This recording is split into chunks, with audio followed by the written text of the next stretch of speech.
everyone. Thanks for being here. Glad to see everybody. Today's going to be a little special. We're going to get into our part two of this curriculum here, and it's focused around family and mostly our family of origin.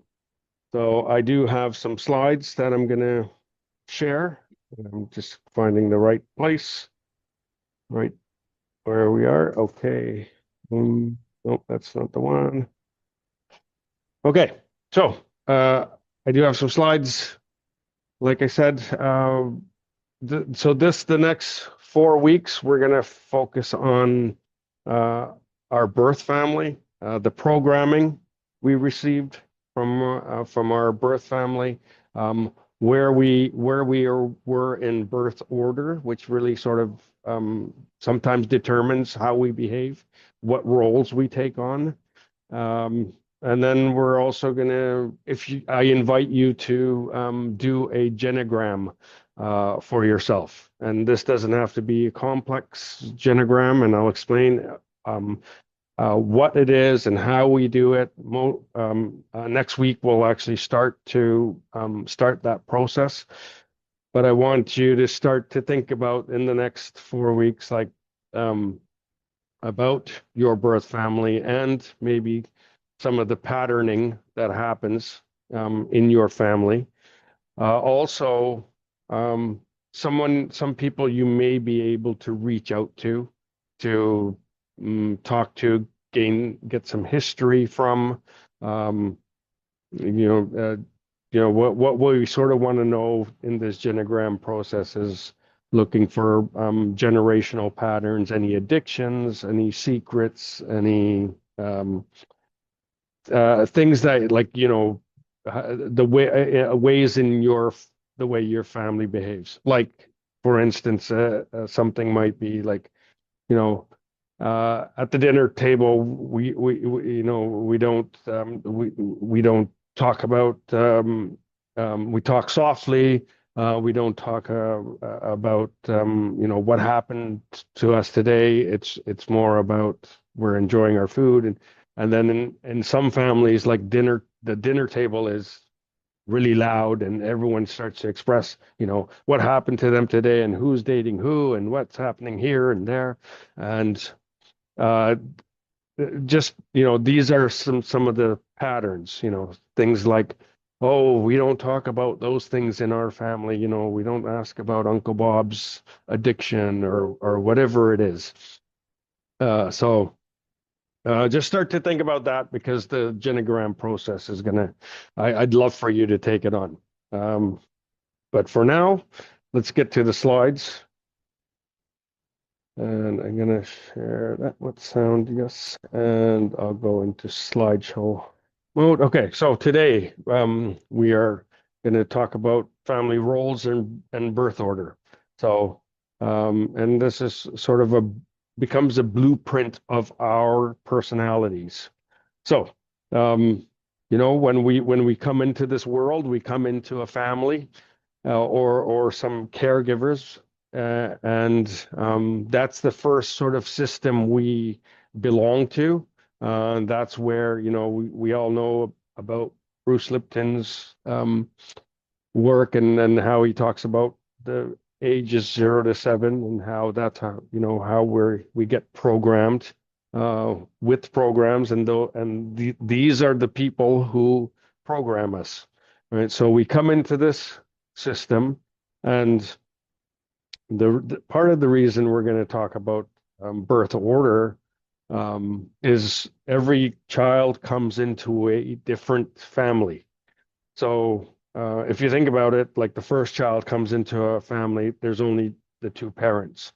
And now they have their family. Maybe dynamics have changed since there's a child in the home. And then a second child comes in, they are born into a completely different family, if you think about it. So they have different experiences at a very early age than the first child. So, and then if a third one comes along, probably the one that gets ignored because now the parents are very comfortable with kids, and they're born into a different family. Um, so that's a real thing. I didn't really believe in this like birth order stuff much earlier, but the more I look at it, the more I study it, the more I see it's true. Or well, there's patterns, there's repeatable patterns that happen for where you're born or which order. Um, okay, so and like I said, every system has roles and some are assigned. So some people just get, some children just are told this is who you are in this family. You're gonna take care of this, and this. And then some are adopted. Some roles just get like taken on. And we'll see earlier or later what some of these roles are. Um, Also, these roles or traits, they continue into our adult lives. So um, when sometimes at work we'll bring all those patterns and the responsibilities and who we were in our family into our adult life, into our marriage, into our own families, into our places of employment, in dealings with other adults. So they do continue into adult life, and that's why it's important for us to just sort of recognize like which of my behaviors are from my programming, and who programmed them, and do they still serve me now? So this when we're studying this like family systems and in our family of origin, our quest is to know ourselves even more and look at the some of the lineage patterns that we're playing out. Um, Okay, and sometimes, like this last line here, sometimes we adapt to a system just to survive, and that means, do we fit into a role, or else we get like left out or don't feel like we belong. So that can happen. I've talked about that before also, like with certain behaviors, behavior when we're trying to please a caregiver or a person of authority, behavior A doesn't work and behavior B doesn't work and behavior C, they seem pleased. Okay, well, I'm going to do behavior C, and that, and we adapt to basically survive because we need this caregiver to feed us, to care for us, to clothe us. So and we don't want to upset them. Um, okay, so here's the birth order theory.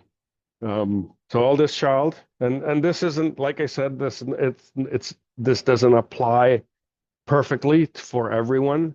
There's always going to be exceptions, but this is uh, the data shows that this is the majority of the behaviors of these birth order traits.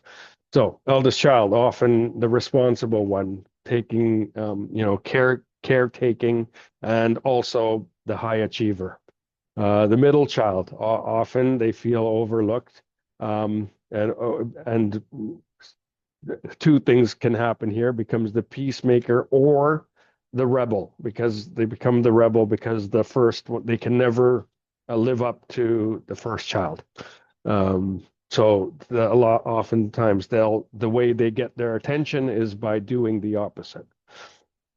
Youngest child, perceived as like carefree, but also like attention seeking, often, baby of the family. They're catered to sometimes by the parents. Um, and then, they're usually like less responsible. Uh, um, and yeah, those sorts of traits, and even the elder siblings like know that about the youngest, that they take less responsibility. They're freer to maneuver in the world the way they want. Um, Okay, and only child, yeah, ends up being like mature, more like an adult, right from the beginning, and then yeah, conscientious, sometimes perfectionist. Okay, we'll move on. So why does birth order matter? Okay, so each child does adapt the emotional needs and expectations of the family, and in the next slide here, there are some labels that we'll place on. So sometimes these traits come in response to the attention they receive from the parents, from the caregivers. Sometimes it's stress and the environment. So, if you're the second child and you already have a child that's a leader, it's really difficult to try and be the leader because that role is established. So now what role can you take on? So sometimes we adapt to that. So and it's more of this survival mechanism, like in the you were trying to um, fit into the family and please your parents and be and also like receive the attention that we're looking for as children. So if we play a role that where we're rewarded, we do that role more often. Um, So, like I said, these patterns they work when we're in our birth family at young, but sometimes in adulthood we carry these patterns and in our workplace we may not need a rebel or there may not you may not have the opportunity to be a leader. So like it doesn't always um, serve us in our adulthood to bring these patterns in. So that's why understanding your birth order and your pattern um, is like it's that first step to like knowing thyself, and then okay, what can I do about that? So here's some common family roles. Like we have the caretaker, that's the one that's feels just sort of responsible for each other or for others. Um, there's a scapegoat, and they're often the one who's blamed, or and also to the outside of the family, like they're the ones who will express some pain or like feel like they're carrying this burden. Um, and then there's the hero who like usually that's the leader, the firstborn. Um, and they try and shield the family from this external view and show just the bright shiny stuff of the family. Sometimes there's a lost child and that's just someone who sort of withdraws. They can't find their place in the family, so they'll just withdraw to within. um, the mascot, I'm not really that familiar with that role. But I, I understand that can be a role. Um, uh, the use of humor to diffuse tension is interesting because that's like I did that a lot in my family, um, and even as I was like working through some of my programming and a few facilitators had commented that, oh, he uses humor to hide his pain. And I thought, oh, that's interesting. So I know there is that use of humor, but I wouldn't call myself a mascot. Um, okay, so these are roles. Like I said, sometimes we need to take on these roles to survive in our family. Some family systems are under stress, and we take on traits, roles, so that we can be seen, noticed, and also feel like we're part of this system because um, we're in a birth family, we're all genetically linked. We are all energetically linked as well, and it's a whole moving system. Um, that the or it's a flowing system, and I'll talk a little more about that a little later on, maybe at the end of the slides about it's called Bowen family system, where anxiety is sort of bound in a family. I see there's something in the chat. I'll look at that in just a sec. Um, okay, I think that's all I want to say. The one thing I like here is like you're not your role. Like often we take on this role as if it's us, but it isn't us. It's just patterns and then behaviors we picked up to survive that situation in our birth family. Now we can look at that patterning and go, is that really me? Do I really still need that? Do I need to be that role or that person still? And sometimes it serves us, and sometimes or there definitely will be things that serve us, and there are some things that do not serve us any longer. So I already talked about how we carry this into adulthood. Um, so, sometimes we might overfunction in relationships, especially if we're the firstborn and there's many children. We often end up being the caretaker of the children. So now um, we, caretake the other people in our lives. And I know, like my oldest sister, like she took care of us, like almost like a mom. So there we do take these traits on into our adulthood. Um, okay, so again, these are questions we want to ask ourselves. So if you want, you can write them down. So, what was expected of you in your childhood? Were emotions welcomed or suppressed in your family? Who got the most attention and how? And there could be a why, but the how is important too, or the why may be a how also. Um, did you have space to express your true self? So you don't have to answer them right now. I want you to just capture these. I also will share the slides in the Telegram group for you to look at later. So now, after we've um, answered these questions for ourselves, like what doesn't serve us anymore?